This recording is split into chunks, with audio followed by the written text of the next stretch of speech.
بۆ ئیدانەکردنی هێرشە موشەچیەکەی سەرشاری هەولێر لەلایەن سوپای پاسدارانەوە کە بەهۆیەوە 5 هاوڵاتی گیانیان لەدەستدا و ژمارەیەکی دیکەش بریندار بوون، هاوڵاتیانی سۆران گربوونەوەیەکیان ئەنجامدا و داوای پاراستنی سەرروجیانی هاوڵاتیان و سەروەری خاچی کوردستانیان کرد.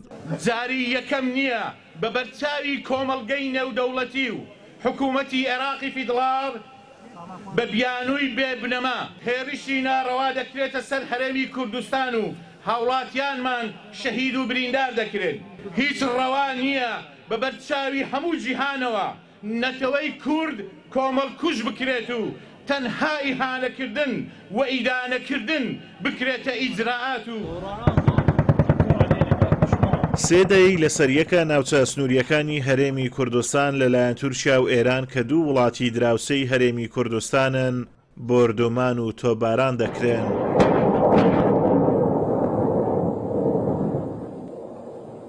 بەو هۆیەوە خەڵکی گوندنشین و کۆچەری شەهید و بریندار و ئاوارە و دەربەدەر بوون.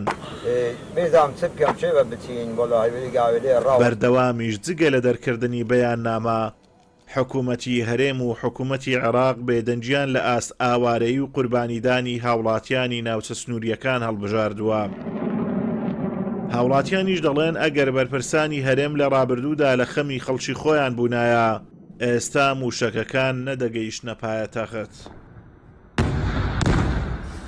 ئەمڕۆ ئەم گردوبوو بنەوەمان کردووە سەبارەت بە تۆپبارانە و بەم موشەکانی کە هاشتوێتە شاری هەولێری پایتەختی هەرێمی کوردستان، بەڵام چەندین ساڵە ئەوە بە هەزاران گوندمان هەیە ماڵی تیادا نەماوە، بە هەزاران مەڕ و ماڵات لەوێندەرێ نەماون، بە هەزاران گیانمان بەخشیوە و تا ئێستا لەگەڵدا بێ ئەو کوردستانەت بە هەزاران گوند ئاوەدانی تیادینە کە کاتی خۆی ئاوەدانی بووە. درۆیە UN ئەمریکا درۆیە، هەموو شوێنەکانی تر درۆیە، مافی مرۆڤ درۆیە.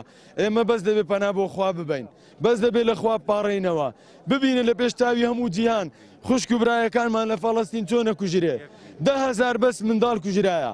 بۆیە مافی مرۆڤ ئەمریکا UN نەتەوەیە گرتو هەمووی درۆیە، بەس دەبێت هانا بۆ خوا ببین، لە خوا بپاڕێنەوە بۆی خوا بمان پارێزی. چەند چاومان لە ئەولا بێ بمان پارێزی حاڵمان لەوە خراپتر دەبێت. دەبێت داواکاریشین لایەنەکان یەک بگرن، بەسە دووبەرەچی، بەسە خیانەت، بەسە لێک دابڕان. خوای گەورە کورد و کوردستان بپارێزێ و شەهیدانیش بە فیردەوسی ئەعلا شاد بکە. بۆردومان و پێشێلکاریەکان بۆ سەرخاچی هەرێم لەلایەن وڵاتانی دراوسێ بە جۆرێکە لە دەڤەری برادۆست 118 گوندی ناوچەکە چۆڵ کراون و ئاوەدانیان تێدا نەماوە. بە درێژایی 50 کیلۆمەتر و قوڵایی 30 کیلۆمەتر لە دەڤەری برادۆست سوپای تورکیا لە نێوخاچی هەرێمی کوردستانە.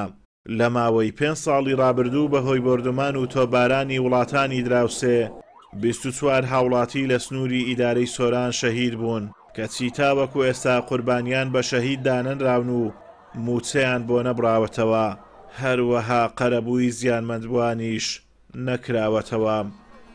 ئازادۆمەراوەی کەناڵی ئاسمانی پەیام، ئیدارەی سۆران.